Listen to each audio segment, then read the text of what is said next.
Hey, everybody. This is Bennett from the Audience Adventure Radio Hour.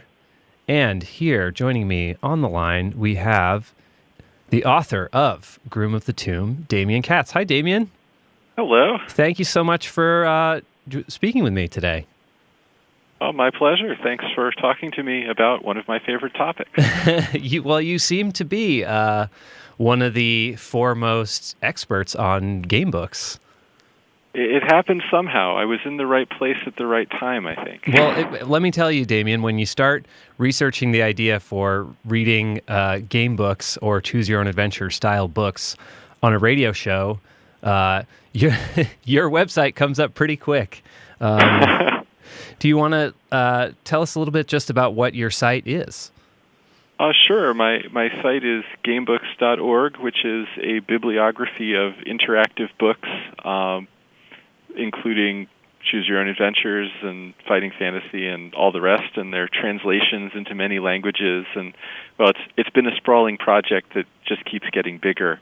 But it all started very small when I posted a checklist of books from my collection on a little webpage in like 1998, and people started emailing me about it, and it's gotten a little bigger since then.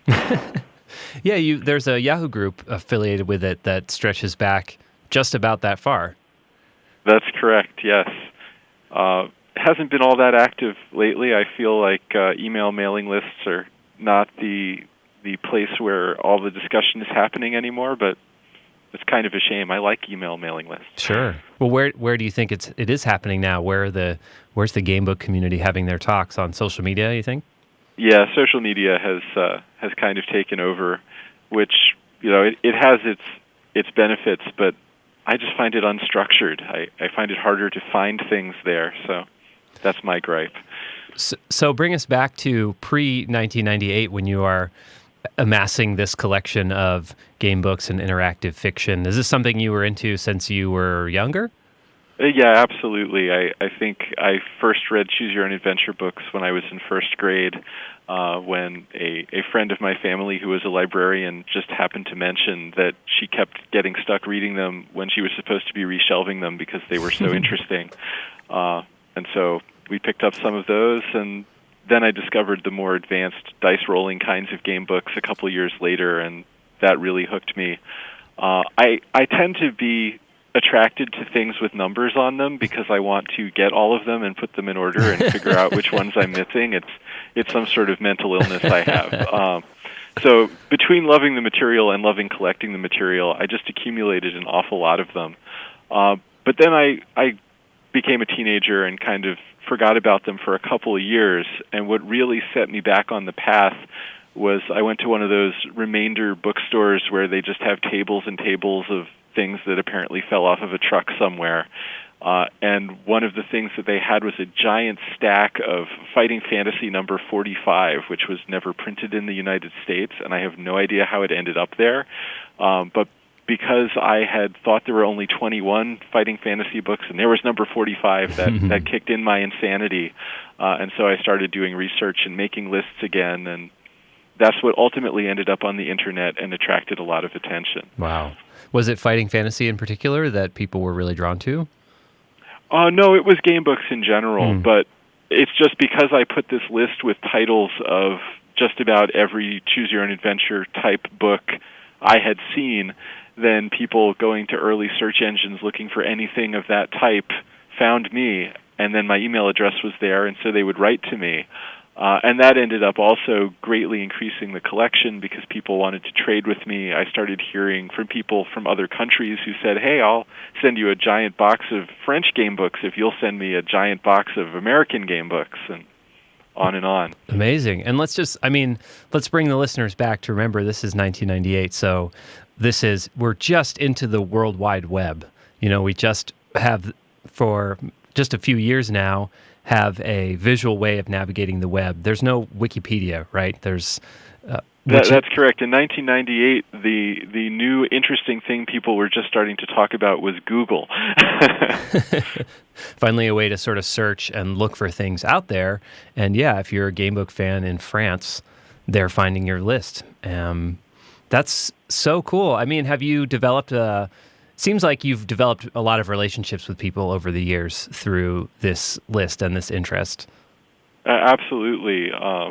There are many collectors I count among my friends, and I've also had the good fortune to make an acquaintance of quite a few of the authors and illustrators as well.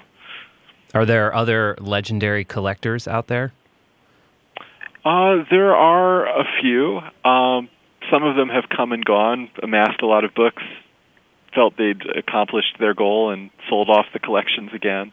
And of course, my collection is now at the University of California, Santa Barbara, in their special collections. So I'm amassing a new one at home because I can't stop. Yeah, so tell me a little bit about that. You mentioned that, the first game book that you got was from a librarian, and you've donated to a library, and you're doing all this bibliographic work. Is that something that you're interested in general? Well, I am a librarian, so there's that. So yeah, I do find bibliographic work interesting. I work with special collections here at Villanova University, so I see the importance of saving things in institutions, especially things that are sort of viewed as ephemeral in nature. And we're at the point in time, I think game books are starting to gain more attention, but there was a long period where they were just, junky kids' books from the 80s that people threw away. And so having amassed some collections, so when there's scholarly interest in these in future decades, there are still copies around for them to look at. I think that's important. Well, we had a guest early on one of the early episodes of the show who is here at the University of California, Santa Cruz, and in the computational media department. He's a PhD student, but for part of his research got interested in branching narrative and the sort of history of it in fiction, and found a copy of Consider the Consequences. I don't know if you're familiar with that one. I am indeed, and a fascinating work it is. So he was citing it as one of the earliest sort of commercial interactive fictions. Do you think that's accurate, or what do your records say? What are some of the older works? I think it's very dangerous to ever claim you found the first of anything, but I do believe that's the earliest work of that type being discussed. I just wouldn't be surprised if somebody finds an even earlier precedent. Certainly during the time I've been studying this, my concept of what the first one was has gone back decades on multiple occasions. So some of the other interesting early things, Consider the Consequences, is from the 30s. In the 40s, there was something called Treasure Hunt that was published that's very visual.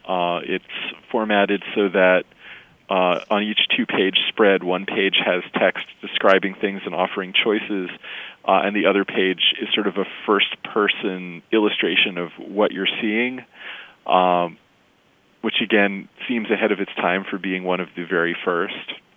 And then there's a lot of discussion about experimental literature in the 60s that sort of played with these kinds of ideas.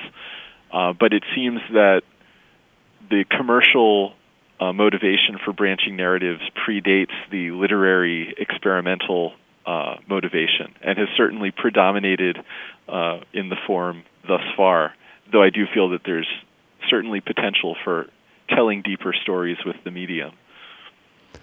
Have you worked with researchers who are interested in looking at your collection? I haven't directly worked with researchers looking at the collection because I'm in Pennsylvania and the collection is in California, so I haven't been able to do sort of hands-on sharing of the books, but I certainly correspond with researchers by email all the time and do my best to help answer questions.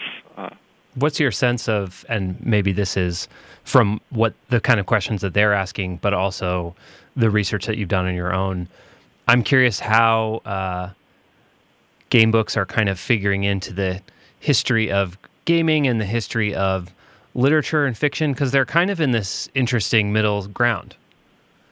Yeah, and it's certainly true that there are many communities of study in sort of tangentially related areas here who never talk to each other and don't understand each other's interests.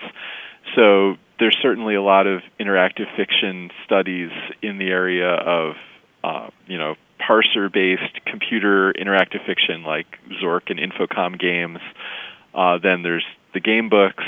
Then there's hypertext fiction, which tends to be more literary in nature. There's the visual novel phenomenon coming out of Japan, primarily with interactive story computer games, or sometimes novels that aren't really interactive but have audio or visual features incorporated into them. And all of these things are related but haven't overlapped each other to a significant degree. I think there's a lot of parallel evolution going on, and that in itself is very interesting. Do you associate with any of these groups in particular? Like, do you think of yourself as sort of a gamer, or are you like a writer when you're positioning yourself, or a scholar, or maybe a mix of all of them? I think I view myself as a mix. Obviously, I think of myself as sort of a game book person first, because by accident of being in the right place at the right time, that's the thing I've specialized in. But I find all of it interesting, and I follow the different threads as much as time permits, which is less and less these days, but I still try. So I'm thinking about platforms like Twitch, or the way that this sort of niche gaming communities are much more celebrated now and sort of public, and with the rise of the internet and social media, people able to find each other with these similar interest groups. So I'm curious if you are seeing game books like similarly elevated, or finding a similar like group of people rediscovering or sort of celebrating game books now, along with the way that other types of games are. I definitely feel like game books have a higher profile now than they have had in quite some time, and are viewed with more affection sort of in the larger media than they have been in quite a while. And certainly some of this is because of anniversaries coming along, like 30th anniversary of Fighting Fantasy recently and so on. But everything you say is true. People have been able to find each other to a greater extent. And certainly I've been seeing some of that as long as I've been running my website. The mailing list brought a lot of people together. But what has changed in more recent years is that people can not only get together and talk about things they love, but with platforms like Kickstarter, they can get together and actually make things happen. And there's certainly been a lot of activity of reprinting classic game books, creating new series of a high standard of quality, and that's been enabled by these new platforms. Now, whether that's a great thing in the long run or not, I'm not sure, because there are certainly negative things that come with this new sort of economy of entertainment. There's always controversy on Kickstarter when people feel dissatisfied with how things are run. I think there are arguments that this leads to people working for very, very thin margins, and I'm all for doing things that you love for the love of it, but there's the question of exploitation in the mix too. There's a lot to talk about. Totally. It is complex, but I speaking of sort of creators, you wrote Groom of the Tomb yourself, and I'm curious how were you always writing interactive fiction or making games, or is this something you decided to embark on at some point later once you had amassed the collection?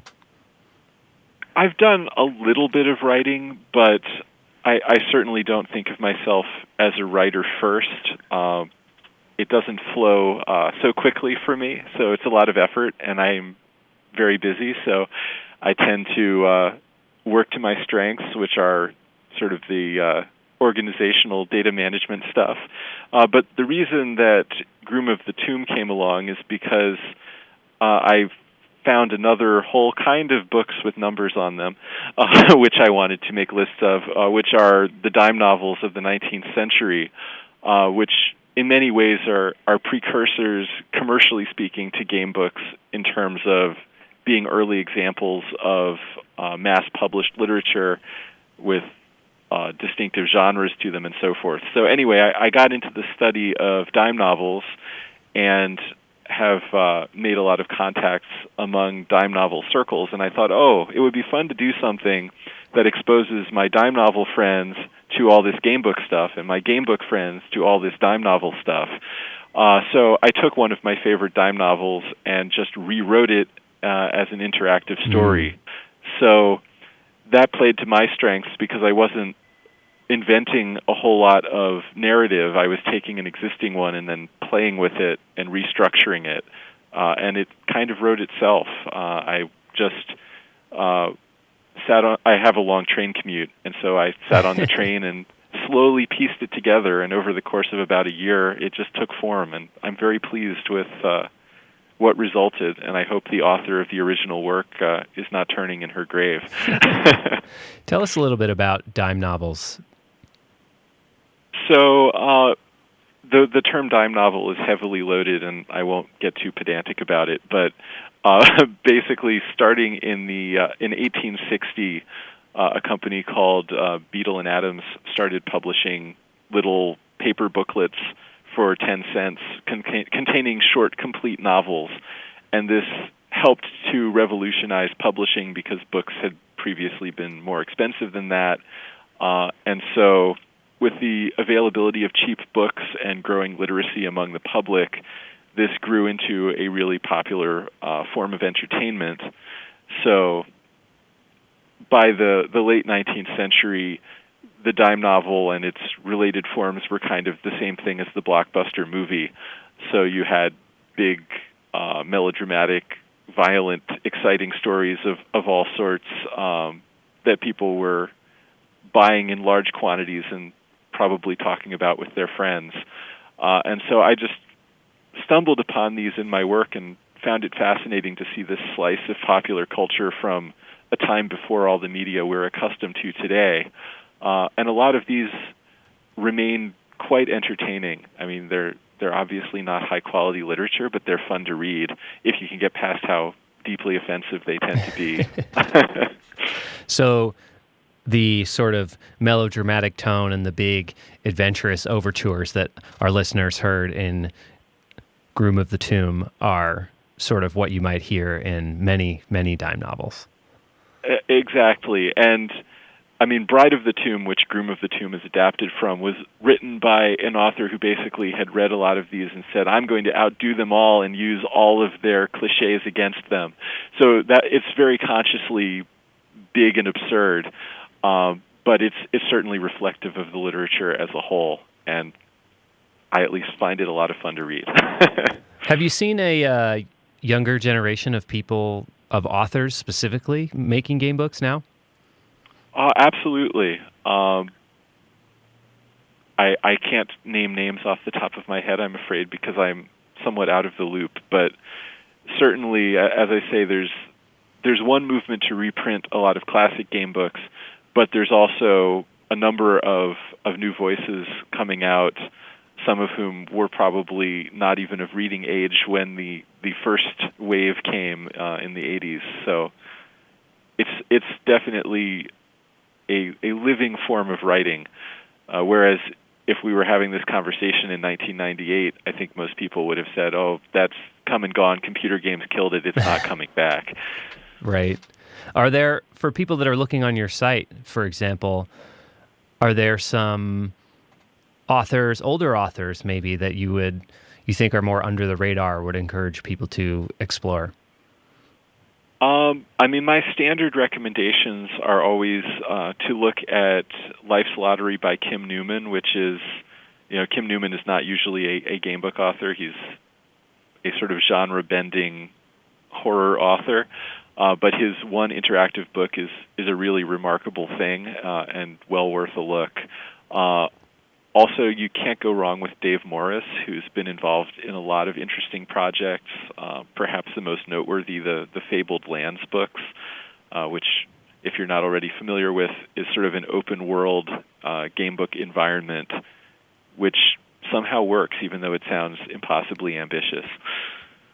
Yeah, I wanted to ask about that because, I'm relatively new to this field, and just learning about the difference between the choose your own adventure books that I grew up reading, and then something like Fighting Fantasy that has this much more complex game system built into it that involves like rolling dice and building a character and having hit points and that sort of thing. What other novel game systems have you seen that stand out? Well, another interesting subgenre is the visual game books, where there's actually sort of a first-person view. And as I mentioned, this was sort of suggested by that treasure hunt book in the 40s, but then it's been taken to greater extremes. There's a series called Lost Worlds, which is a two-player dueling system where you actually exchange books with each other and use this number cross-referencing system to choose different combat moves and then turn to pages to see what your opponent is actually doing. It's sort of a really elaborate rock, paper, scissors game, but it's remarkable how well it's been put together. There's a series called Combat Heroes that takes this to an even greater extreme and lets you wander through a maze searching for someone to fight. It's sort of like the gamebook first-person shooter equivalent. There's also an air combat series called Ace of Aces, which is a feat of engineering that lets you get involved in a dogfight in a plane using a gamebook. So there's that whole thread of things. And then, as I said, there's the open world stuff like Fabled Lands. There's a new series, the second volume of which just got funded on Kickstarter called Steam Higwayman, which does the same kind of open world thing as Fabled Lands while also having a steampunk flavor that appeals to my dime novel sensibilities. It's also interesting to look at just the structural differences between game books that outwardly seem similar. For example, if you compare something like Lone Wolf, where the story is kind of the priority, there are a lot of paths through the books, and you can strategically choose how to win, but there are many paths to victory.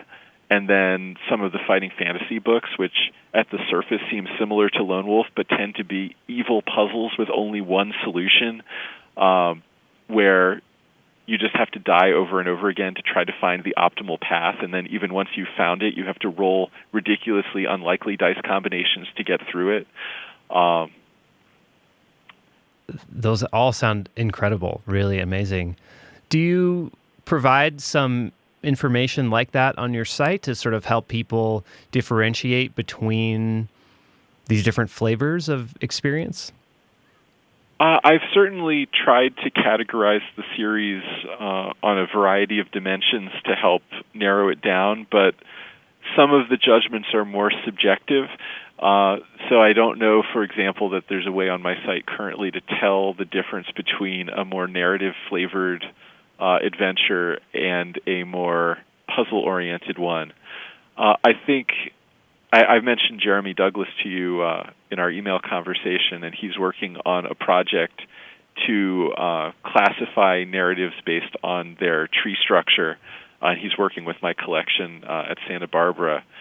And I will be interested to see whether his work actually provides sort of a scientific way of identifying these differences based on structure. I suspect that you will be able to tell when it's a one-solution type of book, which says a lot about who is going to enjoy and not enjoy playing it. Are there established researchers out there in the field of game books? Like, have people published much on this topic, or do you know about people studying it? I know of several people studying it right now, and I think there are going to be some books published in the next couple of years that will perhaps help define the field. There's certainly not a lot already out there.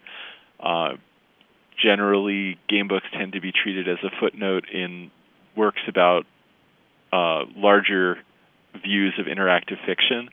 But I think there's stuff coming, so stay tuned. Oh, that's exciting. So, Demian, I wanted to ask, you said you look for things with numbers on them and collect them.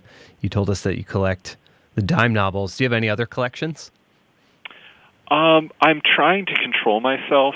I think one of the stories that's worth briefly sharing is that the reason I donated my collection to the University of Santa Barbara is that it caused part of my house to collapse and nearly killed me, which is, a really great the end paragraph for your Choose Your Own Adventure. You die buried beneath your 3,000 volumes of interactive fiction. So that was a somewhat sobering experience, but I still can't help myself. So I do. I have a lot of board games in my house. I have some role-playing games. I'm collecting game books again, but not to the same degree. I think it really goes back to, I started stamp collecting as a child, and I just like putting things in their place.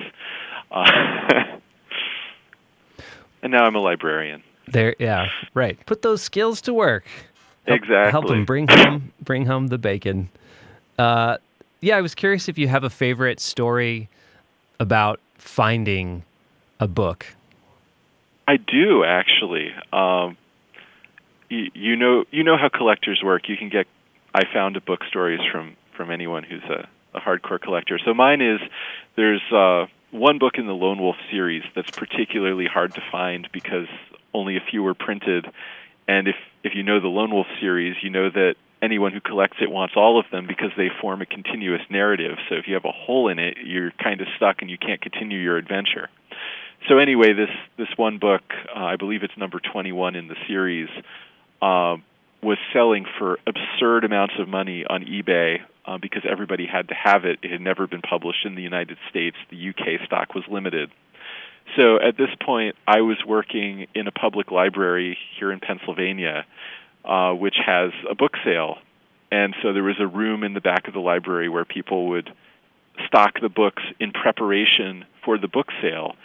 And I walked through there one day just on my way out of the building, and it caught my eye that there was a copy of Lone Wolf 21 just on the paperback shelf ready to be sold for 50 cents, when on eBay, it would fetch $400 or something at the time. So I went to the head of the book sale and said, "Hey, you've got a valuable book on the shelf. Would you mind putting that aside for me?" And she did, and I think I paid $40 or something to soothe my conscience. But I was really happy to fill that gap, and I have no idea how on earth that book ended up there. Yeah, like right in your backyard, basically. Right. Have you never distributed in the country? Have you done any collecting when you travel? A little bit. I certainly am one of those people who will go into bookstores everywhere I go. So yeah, I guess it never stops. I'm a record collector, or never too bad. I'm a moderate record collector, and I feel like there's signs that I can see in a business that, like, oh, there might be something interesting here. Are there like tells in a sort of bookshop or something that makes you think like, oh, there could be something cool here? I definitely like a more disorganized bookshop. If it's clean and tidy and the shelves aren't overly stocked, I feel despair. But if it's dusty piles of things ready to topple over, I'm excited and I delve in. Awesome. Well, Demian, why don't we wrap this up? I think what would be great is if maybe for our listeners, you could just recommend, like, for someone, say, who's just sort of hearing about game books, maybe, I don't know, maybe I'm just asking for myself, right? Or someone like me. Maybe I'm familiar with Choose Your Own Adventure. What are some other game books that I should check out to sort of get a sense of the breadth of what's out there? Well, I'd say one of my personal favorites is the Lone Wolf series, since I've just been talking about it. And one of the nice things about that series is that the author, Joe Deaver, generously released the stories under a free license on the internet. So if you go to projectaeon.org, you can actually play through the series there. There are really nice hardcover collector's editions of these if you want to buy physical books, but if you're looking to just take a taste, you can't go wrong with trying free Lone Wolf. Similarly, the fighting fantasy books, many of them have been adapted to phone apps, so that's another way you can get a taste of this stuff without even having to track down any books. Though that makes it sound like I don't like books. I love books. It's more fun to play them with dice and a pencil. But if you don't want to commit, there are good digital ways to dip a toe in the water. And if you love it, then go to eBay or go to your bookstore. So where can people find Groom of the Tomb if they want to check it out? Groom of the Tomb can be found on Amazon and probably at other bookstores. It's published through CreateSpace. Where can people find you on the internet and your list? So you can find my list at gamebooks.org, and my email address is in the footer of that, and I certainly welcome anyone who wants to write and chat, though I apologize in advance if it takes me a little while to reply. My inbox is crazy. That's fine. I think everyone can understand. Thank you for your time, Demian, and I hope that maybe we could call you again and check in with you here on the Audience Adventure Radio Hour another time. It was a pleasure talking to you, and I'd certainly be happy to talk again if any other questions come to mind, or if I can do anything else to help. Awesome. Thank you so much, Demian. Have a great weekend. You too. Take care. Bye. Bye.